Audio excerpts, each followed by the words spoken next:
सत श्री अकाल। सांझी सोच टीवी देख रहे सारे दर्शकों का स्वागत है। मैं नविता लैके हाजिर हाँ देश विदेश दी अहम सरगर्मियां। शुरुआत करते हैं पहली खबर के नाल। धरती की सतह का औसतन तापमान साल 2022 ਦੇ ਵਿੱਚ साल 2015 के तापमान के बराबर हो गया। साल 2022 ਨੂੰ ਹੁਣ तक के 5वें सब तो गर्म साल के रूप ਦੇ ਵਿੱਚ दर्ज किया गया। यह दावा national aeronautics and space administration यानी नासा के एक विश्लेषक ने किया है। धरती की लंबी गर्मी के ਵਿੱਚ ਵਾਧੇ ਦਾ रुख जारी रहन दरमियान साल 2022 ਵਿੱਚ ग्लोबल वार्मिंग 1.6 डिग्री फारनहाइट ਜਾਂ 0.89 डिग्री सैल्सियस दर्ज किया गया, जो नासा की आधार म्याद की औसत गर्मी तो ज्यादा है। नासा के न्यूयॉर्क स्थित Goddard institute for space studies के विग्यानियों ने यह जानकारी दी है। नासा के प्रशासक बिन लैनसन ने कहा है कि गर्मी के विच वाधे का यह रुख एक चेतावनी है। नैलसन ने कहा है कि साडी गर्म होंदी जलवायु पहलों तो खतरनाक पद्धर ते पहुंच चुकी है। जंगलों के विच अग लगन दीयां घटनावां वध गईयां ने, समुद्री तूफान होर ज़्यादा ताकतवर हो गए ने, सोके नाल तबाही अते समुद्र दे विच पानी का पद्धर भी वध रहा है। अमरीका के टैक्सास सूबे के यॉकम शहर के हवाई अड्डे ते मंगलवार को एक छोटा जहाज हादसाग्रस्त हो गया, जिस कारण टेनेसी चर्च के 4 मैंबरों की मौत हो गई और एक प्रमुख पादरी जख्मी हो गया। अधिकारियों और चर्च ने यह जानकारी दी है। फैडरल एविएशन एडमिनिस्ट्रेशन के अनुसार सिंगल इंजन वाला पाइपर PH-46 जहाज योकम विच स्थित एक हवाई अड्डे के दक्षिण विच एक खुले मैदान दे विच क्रैश हो गया। योकम लगभग 6000 लोगों की आबादी वाला एक छोटा जिहा शहर सैन एंटोनियो तो लगभग 160 किलोमीटर पूरब दे विच स्थित है। Texas department of public safety दे सार्जेंट रूबेन सैन सिगुएल ने दस्सिया है कि जहाज के सवार 5 लोगों चों एक जहाज चों बाहर निकलण दे विच कामयाब रहा ते उस नूं विक्टोरिया के एक हस्पताल दे विच लिजाया गया। विक्टोरिया शहर योकम तो लगभग 65 किलोमीटर दक्षिण दे विच स्थित है। जर्मन टाउन के मैम्फिस ओपन नगर विच स्थित हार्वेस्ट चर्च ने कहा है कि प्रेसबीटर केनन वॉन नूं टैक्सास दे विच हस्पताल दे विच दाखिल करवाया गया सी ते उसकी हालत स्थिर दसी गई है। अमरीका के फ्लोरिडा दे विच Martin Luther King junior day ते आयोजित समागम दे विच कोई गोलीबारी दे विच 8 लोग जख्मी हो गए, जिन्हां दे विचों एक दी हालत गंभीर है। WPBF TV की खबर मुताबक सेंट लूसी काउंटी शैरिफ के दफ्तर ने पुष्टि की है कि सारे जख्मी बालग सन। यह गोलीबारी एलिस पार्क दे विच जो है Martin Luther King car show and family fun day दौरान शाम 5:20 ते हुई है। प्रोग्राम दे विच 1000 तो वध लोग पहुंचे हुए सन। सेंट लूसी काउंटी के डिप्टी शैरिफ ब्रायन हेस्टर ने कहा कि कई लोग जख्मी हुए हैं।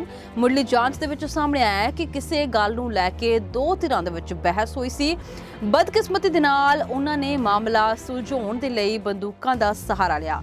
इस दौरान पुलिस ने दस्सिया कि जख्मियां दे विच एक बच्चे समेत 4 लोगों की हालत गंभीर बनी हुई है। अमरीका के विदेश मंत्री एंटनी ब्लिंकन अगले महीने की शुरुआत में चीन का दौरा करेंगे ते उन्हां दे दौरे के वेरविਆਂ ते काम किया जा रहा है। एक सरकारी बुलारे ने यह जानकारी दी है। विदेश विभाग के बुलारे नेड प्राइस ने बुधवार को अपनी रोजाना न्यूज़ कॉन्फ्रेंस के विच कहा है कि जदों विदेश मंत्री बीजिंग का दौरा करेंगे तो उत्तरी कोरिया वालों इंडो पैसिफिक खेतर अते उस तो बाहर दीयां चुनौतियां ते चर्चा के एजेंडे ते चर्चा होगी। प्राइस ने पत्रकारों को दस्सिया है कि विदेश मंत्री ने कहा है कि वह इस साल के शुरू के PRC यानी पीपल्स रिपब्लिक ऑफ चाइना का दौरा करेंगे। हुण जदों कि 2023 शुरू हो गया है, मैं उम्मीद करांगा कि विदेश मंत्री नूं अगले महीने बीजिंग का दौरा करने का मौका मिलेगा। उन्होंने कहा है कि इस दौरे के वेरविਆਂ ते काम किया जा रहा है। हालांकि ब्लिंकन के चीन दौरे दीयां तरीकां का अजे ऐलान नहीं किया गया, पर पॉलिटिको की एक रिपोर्ट विच यह कहा गया है कि उन्हां दे 5 और 6 फरवरी को बीजिंग दे विच होण दी संभावना है। ਕੈਨੇਡਾ ਜਾਣ ਬਾਰੇ ਸੋਚ ਰਹੇ ਭਾਰਤੀ ਡਾਕਟਰਾਂ ਦੇ ਲਈ ਖੁਸ਼ਖਬਰੀ ਹੈ। ਜੀ ਹਾਂ, ਕੈਨੇਡਾ ਸਰਕਾਰ ਵਿਦੇਸ਼ੀ ਡਾਕਟਰਾਂ ਦੇ ਲਈ ਆਪਣੇ ਦੇਸ਼ ਆਉਣ ਦਾ ਰਸਤਾ ਆਸਾਨ ਕਰਨ ਜਾ ਰਹੀ ਹੈ।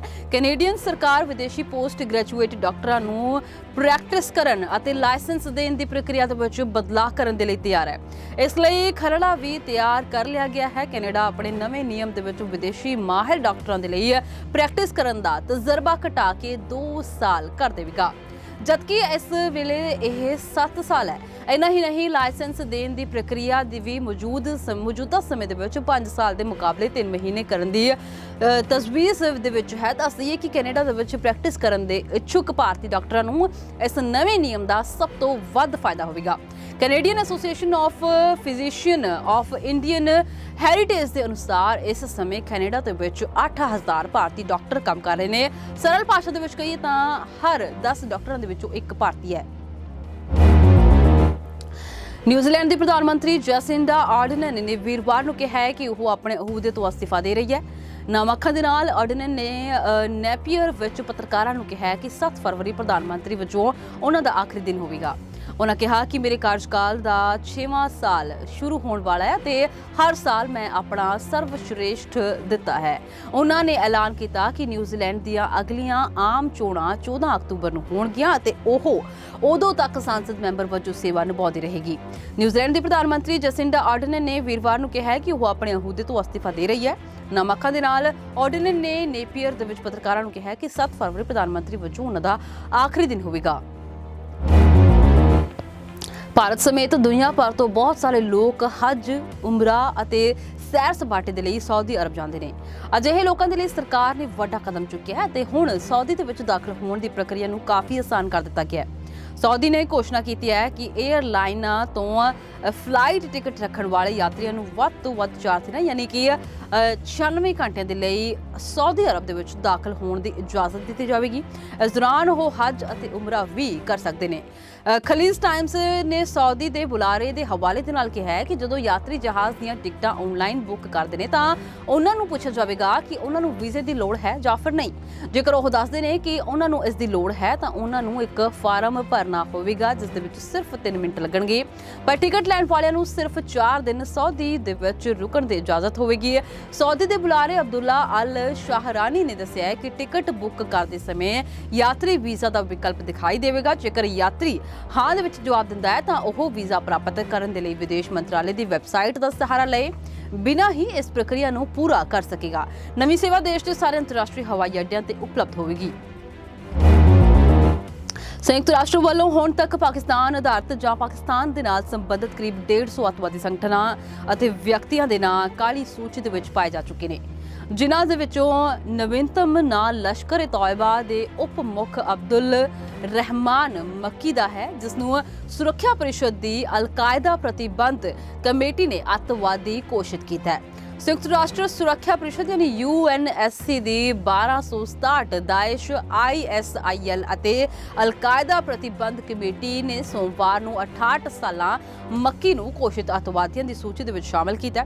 ਇਸ ਸੂਚੀ ਦੇ ਵਿੱਚ ਸ਼ਾਮਲ ਲੋਕਾਂ ਦੀ ਸੰਪਤੀ ਜ਼ਬਤ ਕਰਨ, ਉਹਨਾਂ ਤੇ ਯਾਤਰਾ ਅਤੇ ਹਥਿਆਰ ਸੰਬੰਧੀ ਪ੍ਰਤੀਬੰਧ ਲਗਾਉਣ ਦਾ ਪ੍ਰਬੰਧ ਹੈ। ਇਸ ਦੇ ਲਈ ਭਾਰਤ ਅਤੇ ਉਸ ਦੇ ਸਹਿਯੋਗੀ ਦੇਸ਼ ਸਾਲਾਂ ਤੋਂ ਕੋਸ਼ਿਸ਼ ਕਰ ਰਹੇ ਸਨ।